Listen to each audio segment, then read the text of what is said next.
All right, well, hey, thank you for coming on Diez Nuts, Chris Rogers. It's a pleasure to come on Diez Nuts.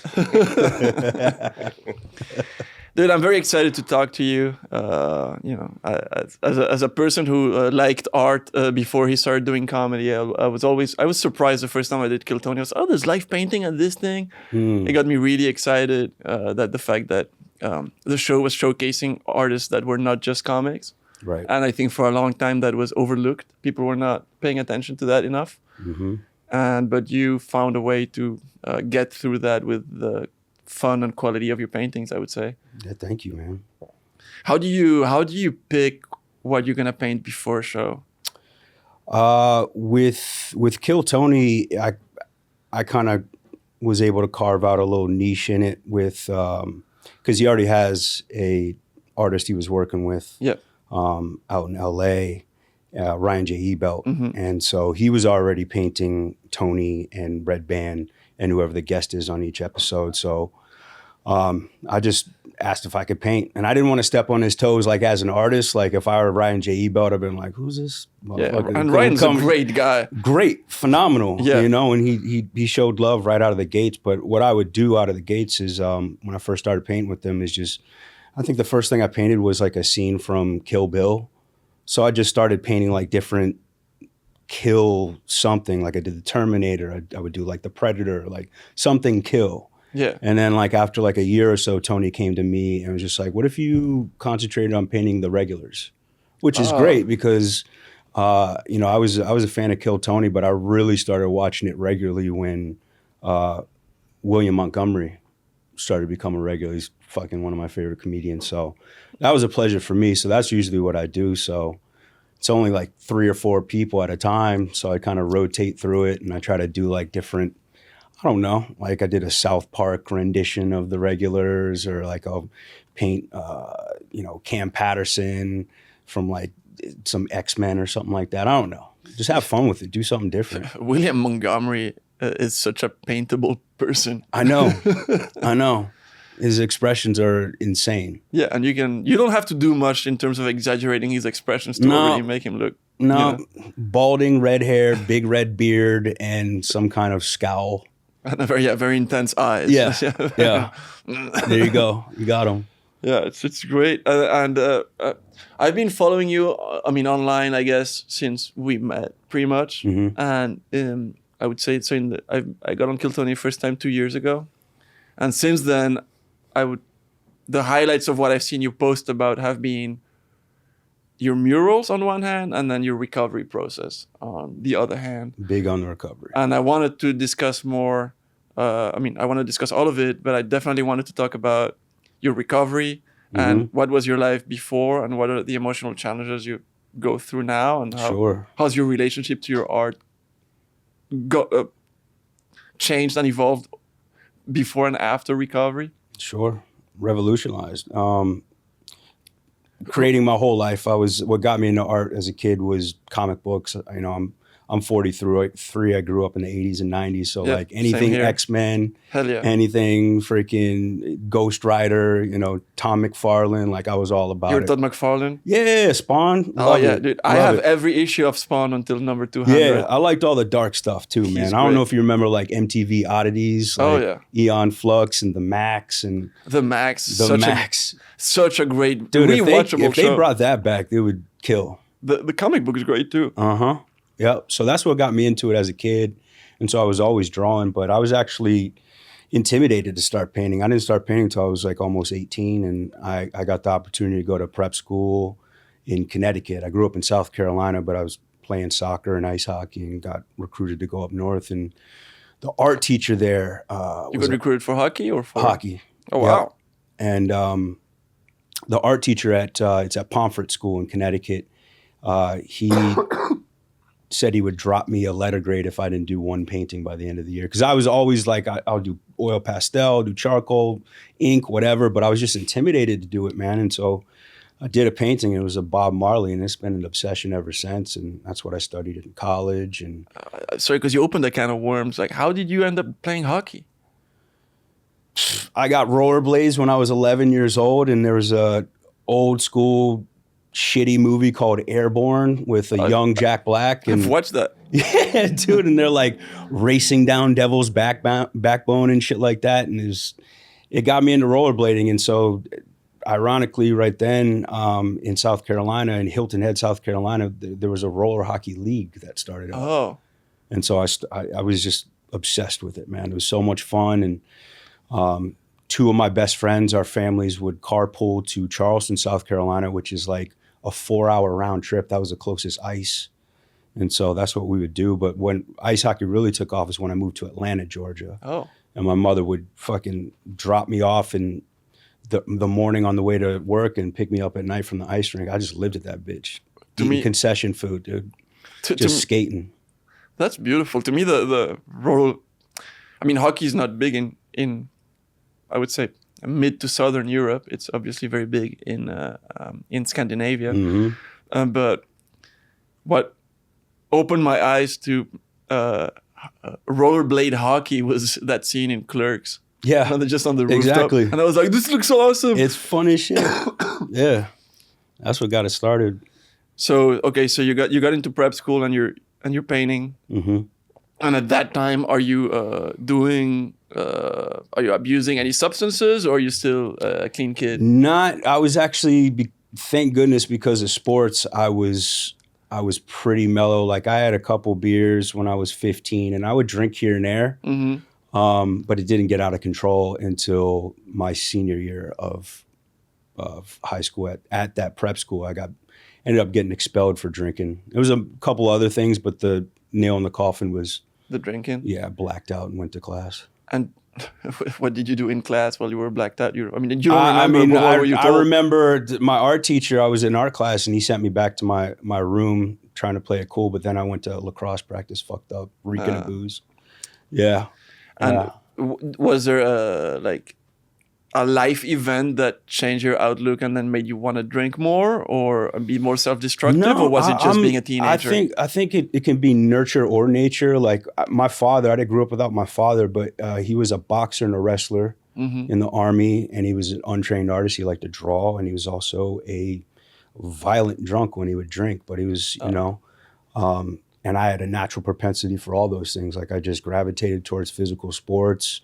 I loved drawing from the get-go, and once I started drinking, it was even when I had that first drink when I was 15, like it was a spiritual experience for me. It was not normal for me to feel as good as I felt, and I was actually nervous to start drinking because I knew some PG reasons why my father wasn't in the mix, and so ironically, I was afraid of losing control, and that's why I could have drank before I was 15, but I was scared to. Oh, I'm definitely afraid of losing control. I've been sober my whole life. And maybe similar reasons to you.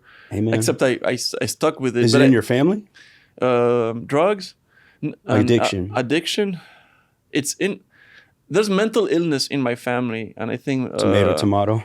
And there's addiction. Not my direct parents. No. They're fine. But there's definitely...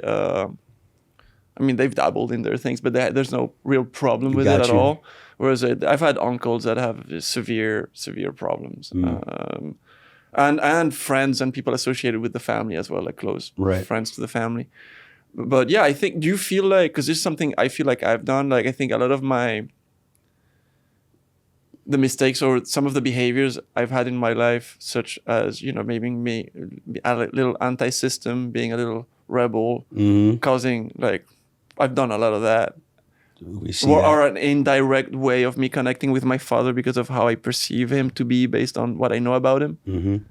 Like he's not there, but if he's that way, why can I not be that way? Or I want to know what it's like to be him because I don't get to be with him? Or Yeah, I don't know, man. Like I said, I feel like there's nature and nurture. Like I didn't know any of these things about my father. Like he was not in my life, period. And I just naturally went down these pathways. But I don't know. I feel like even some of the things that we pursue in life, they're hereditary. Did you have other father figures? Yeah, because of sports. Okay. Yeah. So no stepfathers or no. Okay. No. I'm glad my mom didn't bring around any guys because that would have been an issue. Okay. That would have been an issue. I would have been real sensitive to that. Yeah, I was sensitive, but You know what I got mean? over it. And then actually, I look at them pretty fondly. Yeah, over you know time. what? They were good guys. As I said that, Yeah. if there was somebody stable that my mom really liked and he was Mm-hmm. good to us, like that would have been cool. But if she was just dating and bringing guys around, that would have been a fucking nightmare. Of course it would have. You know, I don't know how. Like, anyway. So you start painting, and then when does it go to real shit, or what? I graduated. I ended up going to college, and you know, my drinking took on greater proportions. Obviously, there, and I was playing soccer, and I was attempting to play hockey. But, you know, once I got to college, the desire and drive and discipline that I had started to slip a bit, and you know, I ended up quitting hockey, and I played soccer all the way through college. But after I graduated, that's when things started to get worse. I graduated, got my bachelor's in studio art, and went back to Hilton Head, South Carolina, and started bartending and whatnot. And it's anybody's worked food and beverage, like it's kind of normal to have problems with addiction in there. It's like normal to drink all day, every day, during a shift, even. Like, and you're right next to it. Yeah. Exactly. But things really went over the edge when my mother passed away. That's when my drinking went from heavy to all day, every day. I'm sorry. Hey man, like look, it's it is what it is. Like I look back on it, it's like I'm thankful for everything that's happened. Like I look back on my life and I needed every bit of that, every fuck up, every firing, every messed up relationship, every dream deferred, every dream ruined, to get to a point where I was like, I'm out of ideas and I'm scared and I need some help. And that happened in 2014. 2014 is when I got sober. And, you know, I can honestly say that aside from the physical addiction and, you know, the shame and the guilt, the fourth thing that kept me drinking all day, every day was the fact that I really, truly believed that I wouldn't be able to be creative. Like I thought I needed, alcohol. That's how sick I was in order to get to that zone, you know, that place where things are automatic and hours are going by like minutes. I felt like I needed to have something to drink to get to that point. And alcohol did help for a little bit. Like before it got hella bad, like I could drink and half the day I'd kind of be in a pocket.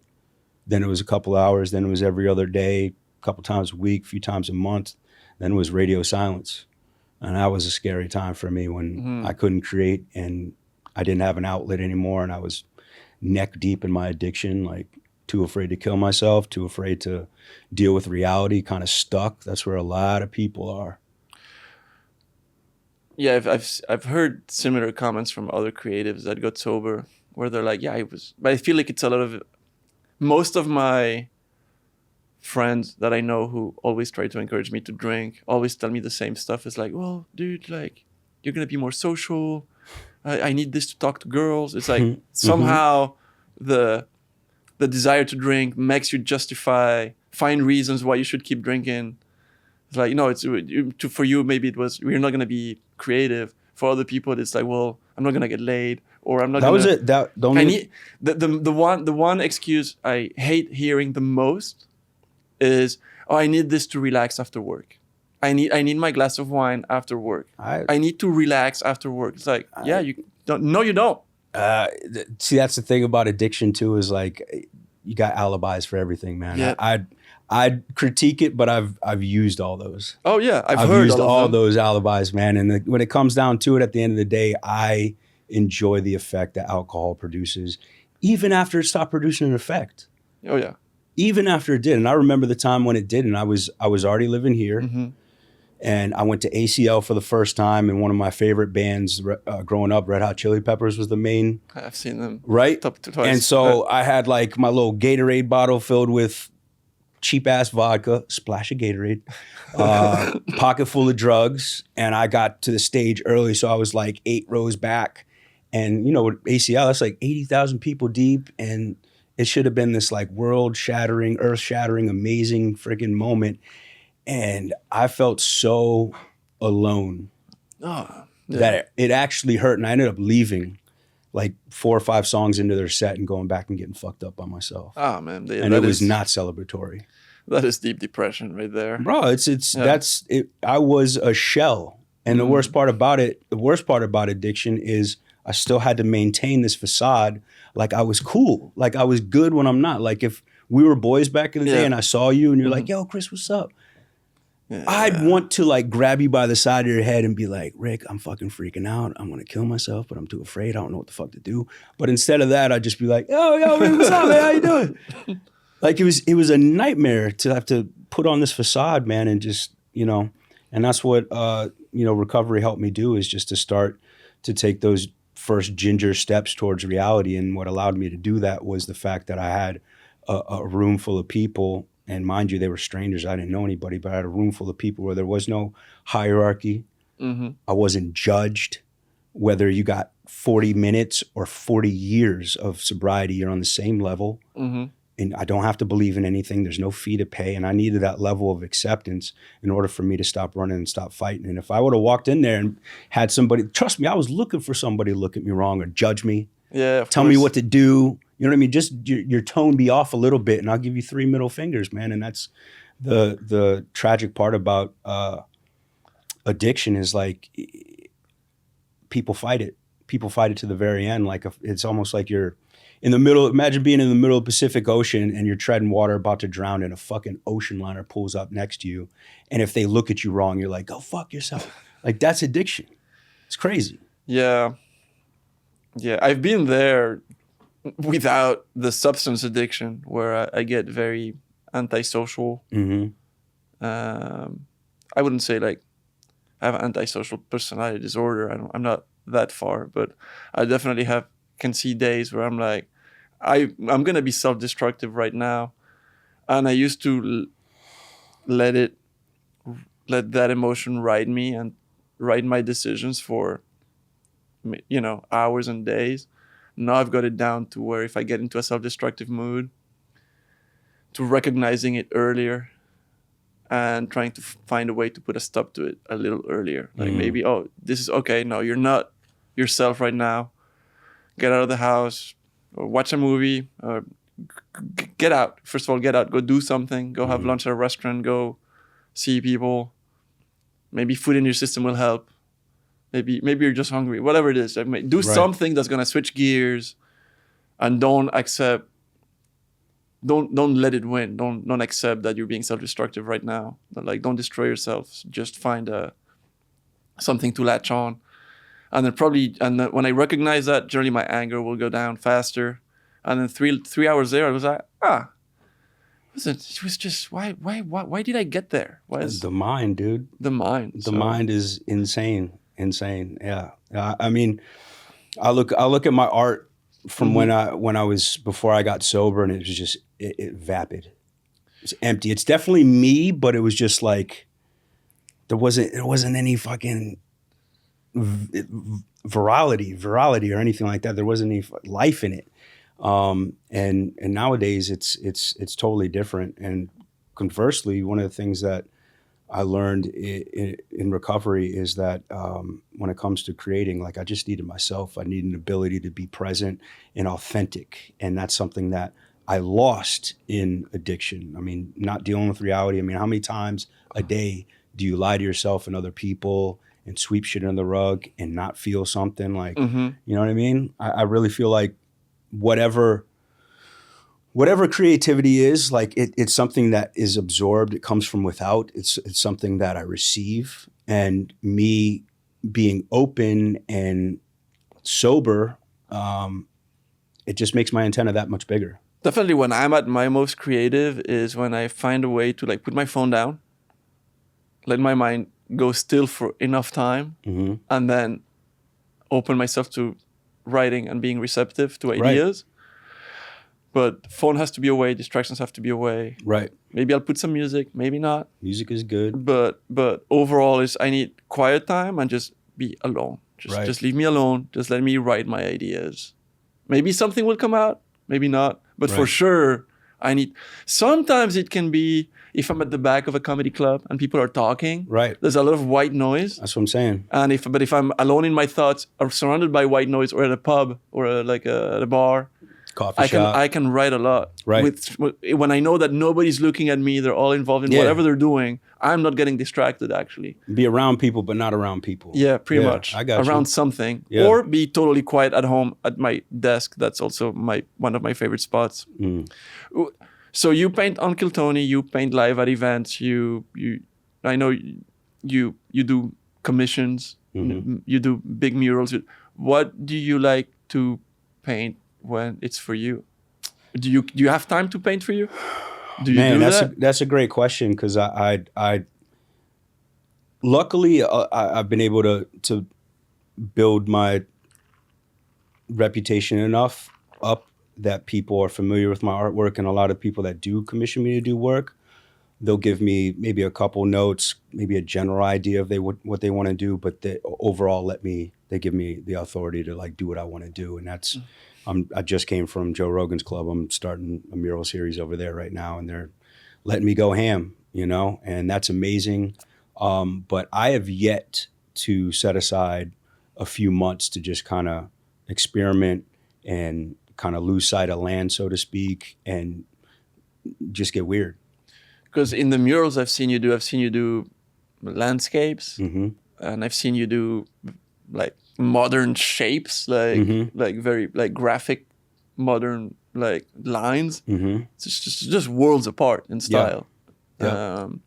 I mean, you can see the way you draw a line is similar, because that's your where your technique is. Like, right. I feel like you can recognize artists by by their line work, right, in a way, if that makes sense. As sure. a comic book reader, work. you know what I mean.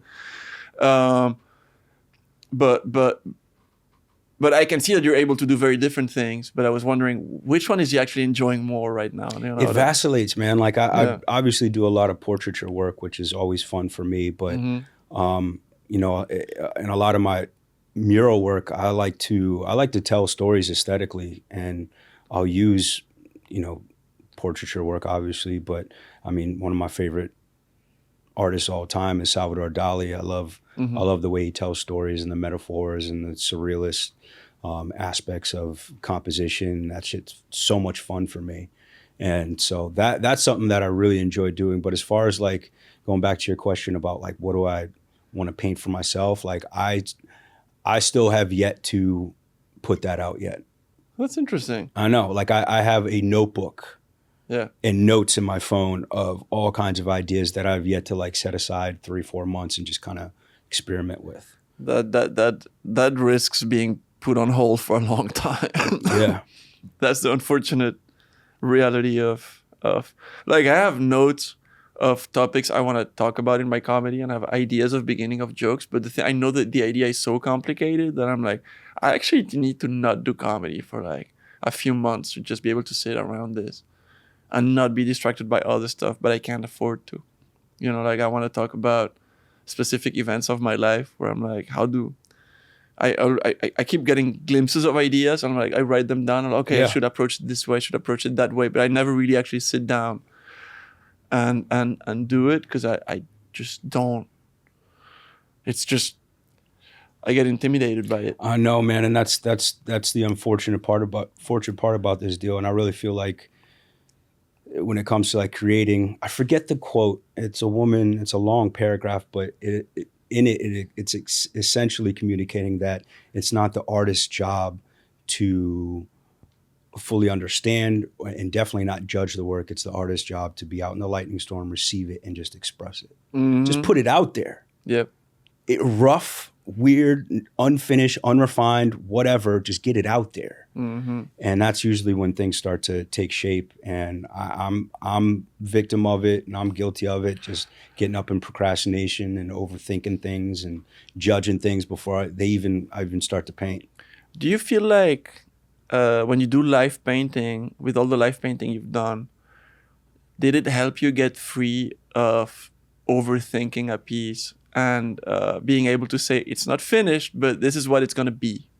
You nailed it. That's precisely why I love doing live art. And it was very uncomfortable. And any painter will agree with this, that it's a very uncomfortable process to paint in front of people. Yeah. Especially if it's going to be on camera, especially if you have to present it after a certain amount of time. Like, there's a lot of pressure there. But what I've found is that it helps me just swan dive and be like, all right, we're just getting into action. I'm not judging this, whatever. And I usually spend like the first 15, 20 minutes just wading through all the negative thoughts, like this sucks, this isn't good enough, like I'm presenting, everybody's gonna laugh, like, and I have to just like work through that stuff. And I'm even like talking to myself, you know, pumping myself up, asking God to help me let go. Like I'm praying during that time, and I'm listening to like spa music, especially on Kill Tony with all that energy. Like I gotta have something that's the antithesis of that energy, and it's usually like sounds of nature or something like super chill. No, yeah, the obsession of artists from is it finished or not? And I feel like most successful artists are just able to, and we will never know, because at the end of the day, as a spectator or as a listener or anything, we get to hear what we hear. Mm-hmm. So we never know whether that was as close to perfect as it could get, or how happy the artist was with the final product. If there's no interviews, let's say. But I always assume whatever's being put out there by a singer or whatever they had to put it out at some point. Right. And this is it. Like I've written jokes that I've said on the show on Kill Tony, where like since then I've been able to cut out 2 words out of that. I've replaced this 1 word, and this joke is so much better now. Yeah. And I deliver it differently. But okay, it was funny then. It was funny enough, and I presented it, and that's it. I tried to do photography for like over 10 years, and I think I'm a better photographer than comedian. Mm-hmm. But the photographers I met, especially I had one. I don't want to. I considered him a mentor. He wasn't a mentor, but I saw him as a mentor figure. I was obsessed with Japanese photography from like black and white, from that movement from the thing started in the 60s, 70s, heavily, and then there's just some prehistoric photographers in Japan.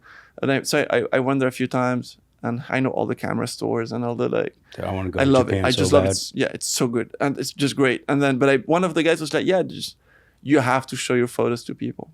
Like you have to show them. Like if you paint, you have to show the paintings. You have to because you are in an art form that you're doing it for you, but you need the feedback, and you need to also be okay with people looking at it. Yeah, regardless of what the feedback is, you need to It's not because they don't like it that it's not good, because it depends. You never know. Right. But you need to stop being afraid of showing a thing because you think it's not good enough for whatever reason. Just show it. Just show it. Right. So I would have my photos and I would tell people, I'm a photographer. And then thanks to him, I changed my outlook. And I would like, when people ask me, can I see your photos? I'm like, here. And I have photos of 10 different styles. But I'll show you what I've done with this and this and this and this. And some of it might suck or not. But some people may like more what I like less. Oh, that's usually the case. But I'm just happy. Usually the case. But I'm happy to share it. Because that's what I'm, Right. And with the jokes, it's more immediate. Because I'm just saying it to a crowd. So that you have to show your work. But yeah, as live painting, man, you have to be like, here it is. Exactly.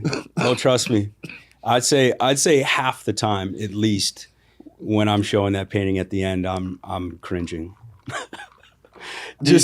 What generally makes you cringe? That it feels unfinished, or it feels you don't like the concepts? Well, I mean, what's also interesting about it is it'd be like if you sat down and just started. All right, you got an hour and a half to like write an amazing short story. Oh, yeah. And you don't have any time to like step away, get some coffee, come back to it, and be like, proofread that a little bit. Like you just gotta go. So by the time it's an hour and a half and I'm looking at it, like I'm so desensitized to it and I've just been hyper focused on it so much that I really can't see it, if that makes any sense. It does. And so, there's been time where I thought it sucked.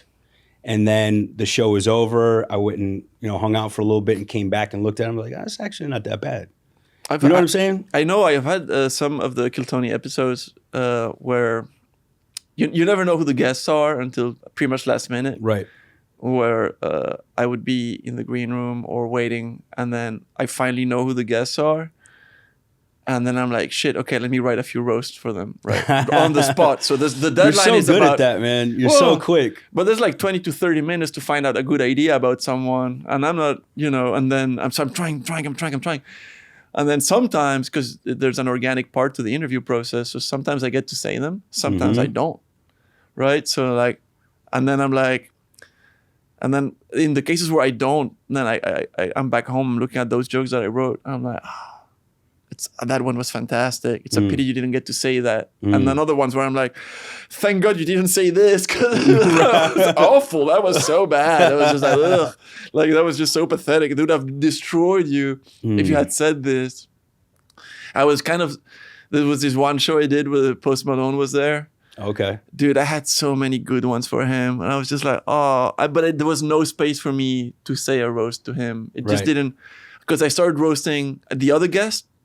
And then before I got to him, Tony cut me off on something else. And then the conversation took a turn in a different direction. And then I was like... It would have been weird to go back to? Yeah, the timing, it wouldn't have felt organic to go back to it. And then I was like, that was a clip. And I didn't... And it was just me overanalyzing, but that was a clip. I have a feeling you're going to get that opportunity in the future.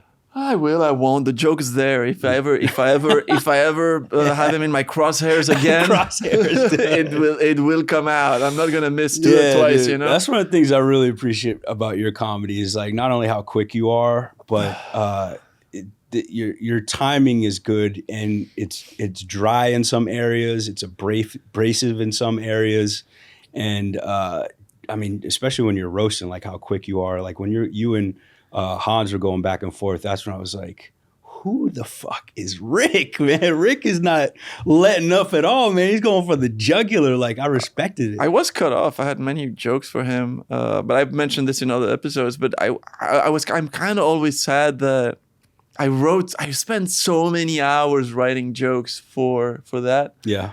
That I'm like, maybe some I can recycle on other people if I'm a roast battle or something. But some were so specific to him that I'm like, oh, one day I'll catch him. One day I'll catch him. One day there'll be a third battle, maybe one day. Is this all show, or are you guys cool behind the scenes, or is the beef fucking real?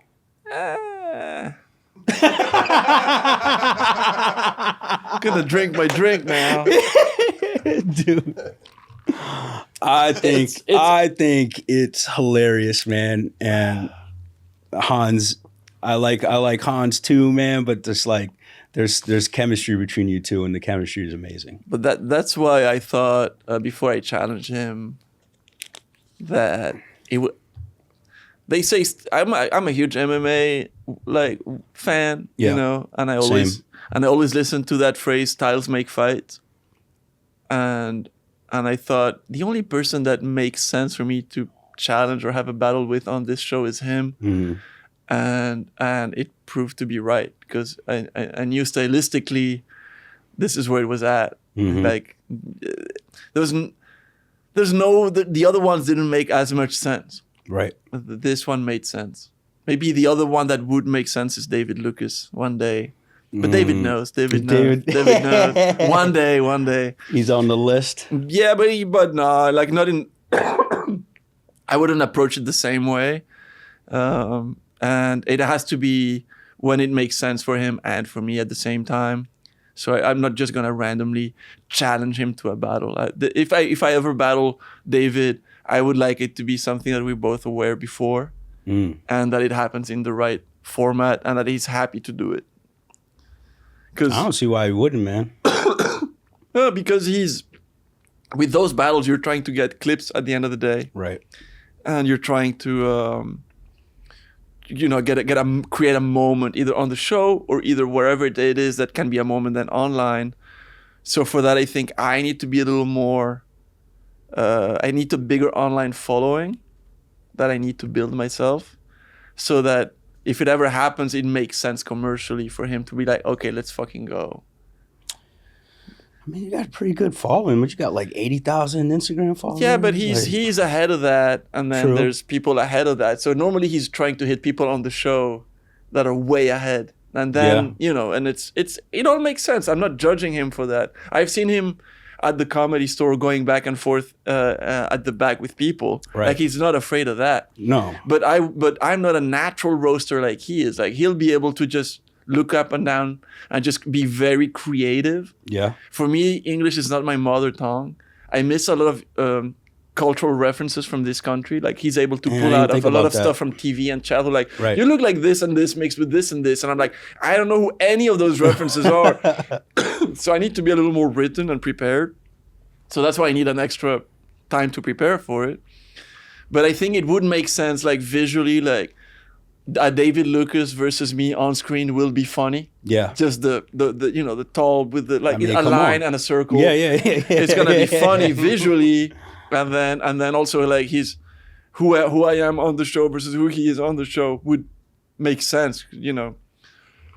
That's kind of how David Lucas, you know, made his name. Is he was going at everybody like that. That's what I started liking him for. Like he'd come on there and he and Tony would go back and forth, but he'd look at like Louis C.K. or whoever it was and just like don't go care. at him, and they'd be like, "Who the fuck is this guy? Yeah, why is this Who the fuck happening is this to me?" guy?" And you just keep going. Like that's what I think you need to do, man. Just start going at people. What I find man. it funniest is when he's saying a roast that's not that good to a comic who's like an established, like a Louis or something, and they're like, it's not that good even, but like so he when a roast is not that good, you're pretty much just insulting someone, right? And then they're like, what the fuck is happening right now? Why is this guy like?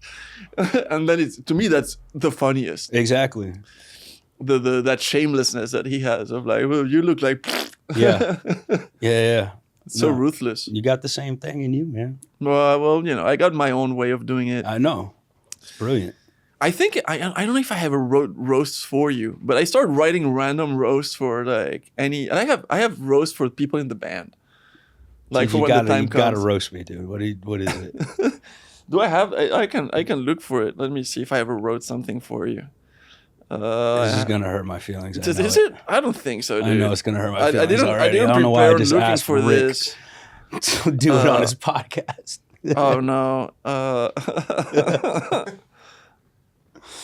Let me see. That's gonna. Oh no. If it takes too long to find, I won't. That's all good. You could just tweet it out. Let me see. This is an old file. Fuck. Come on, load. Okay, let's go. See how blind I am? Boom, boom, boom. Boom, boom, boom. Ooh, this is very long. Boom, boom, boom, boom, boom. Boom, boom, boom.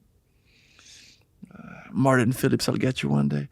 That'd be a good battle right there, dude. I got one from Mike Gonzalez. See, I had so many for Post Malone, dude. I got like 8 or 9 of them. I got to say none of them. That's funny. No, I don't have any for you. I'll find it. Good. Thank God. I don't know why I asked for that in the first place. No, all right, I'm making a note. Right? This will live in perpetuity online. No, but it would have to be something. Maybe like if I saw you painting something very stupid, and in the moment I could make fun of that. That was actually a funny episode when it was the last time I was painting Red Band, and Tony loved it. Like and he like never references over to me during the show, and I guess like 10 minutes into the show, like I'm just getting started, and obviously Red Band looks like jack shit right then, and he just starts roasting it right out of the bat. And he came back like 4 more times. Then he brought me up on stage to like auction off. Remember that episode? Yeah, I auctioned off the painting with William Montgomery. But like, yeah, I wasn't used to that, man. Like when roast comics like look at you and you could just feel them starting to analyze and take down data, it's like, fuck. And you're giving them so much material. I know. Like between your always dirty clothes, straight the hair, up. I know. The earrings, the jewelry. It's so much material. That's like, why are so you... much. I know. But yeah, when Tony locks in on you, you can feel it. Did you always have an eclectic look, or did you evolve over time? Always, man. I mean, I was, I'm biracial, and I grew up in Hilton Head, South Carolina, which is a pretty prevalent area, but we were broke. And so there were a lot of times where I just felt too black or too white, too poor, so early on, I was just like, man, fuck it. I'm just going to be me. And I'm going to hang out with anybody that's cool. I don't give a fuck what you look like, what you're into. As long as you're cool, that's what I'm fucking with. So, I remember the one time I saw you with a lady. I think it was in Los Angeles. I don't know if you guys are still together or not. We're not. But I thought, wow, it's kind of funny how she looked like the perfect girlfriend for you, like visually. I thought so. It was just I thought so. No, it was great. It was a great relationship. I man. was just talking more about the visual aspect. Don't worry, Right. like, yeah, I don't want to, unless you want to talk about it. But I thought that they go so well together. Mm-hmm. That was funny. You are you more into eclectic looking women, or you don't really care? Or you like them I posh don't know, and man. fancy? If you look at my my ex-girlfriends and women that I've dated, like it's a motley crew. They got to be a good person, man. They got to be cool. Obviously, I enjoy someone who appreciates art and, but really just comes down to how authentic they are. And Do you feel like you need to date sober people? not necessarily. I mean, I've dated, my ex-girlfriend, she wasn't sober.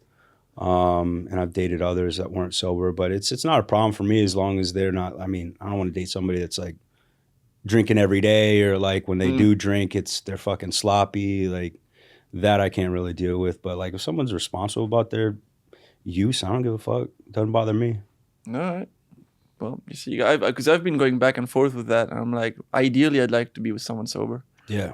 Ideally, but nowadays it's like, It's hard to find. it's really weird. It was honestly, when I first started dating in sobriety, it was kind of uncomfortable because I was afraid that like, like, oh, you want to grab a drink? It's like, yeah, I don't know. Like I was afraid like they would judge me if they found out I was sober or something like that. But like once I started to realize like it's actually something to be respected, I didn't give a fuck anymore. So That's good. That's a good thing. I still don't know where the balance is for me. I got really just so tired of dealing with someone who's drunk, and even if they've just been partying and let's say drinking semi-reasonably, I'm not saying they're blacked out drunk and being puking everywhere. Just the now I have to take care of you because you can't take care of yourself. right. It bothers me, and sometimes I feel like people will do that to see if you're gonna take care of them. It's like, why are you testing me? I felt tested, like, well, I don't want to take care of you when you're drunk. How about you don't drink and I don't have to take care of you? How about that? How about you take care of yourself so I don't, so like when I take care of you, it's maybe because you're sick or because there's actual trauma that you have no control over in your life. I'm happy to be there for you for that. That sounds psychotic, dude. But do I have to like be there for you because we went on a date and now you had too much to drink because you wanted to prove a point because you felt insecure about me not drinking? And I have to be like, well, now you're going to deal with me. Do you want me? Do you want to not be alone? Well, this is what I've had that several times. Oh my God. Yeah, no, I couldn't deal with that. Yeah, that to me sounds like me when I was drinking. It's just like it's somebody else's problem. They're gonna deal with it. Like the ability to take responsibility, like I didn't have, and that sounds to me like what those chicks were all about, man. Like I couldn't deal with it, man. Like I said, I don't care if you drink or do drugs or whatever, but just like be chill about it. Be responsible. That's what I feel like. I feel like if I'm dating someone and they're going to be drinking, they need to be able to still drive themselves back home. Not my problem. It's not my problem. You wouldn't drive a girl that you were dating home? She was drunk? Let me Rick, put it. come on, man. No, let me put it differently. If it was a date, yeah, of course I'd make sure she's home safe, either in an Uber, either I drive her back home. I would do that. Okay. But I wouldn't keep dating them. If you're putting me in a position where you are unable to take care of yourself because I'm there to do it, you're toxic. Yeah. Sorry. Well, my thing with that is like if you're like that around me, then what are you like when I'm not around? That too. Period. You know what I mean? Respect goes both ways. And when it comes to like dating women, like a woman that can't like, I don't know, be responsible for herself, like when she's out and about, like that's a parade of red flags for me.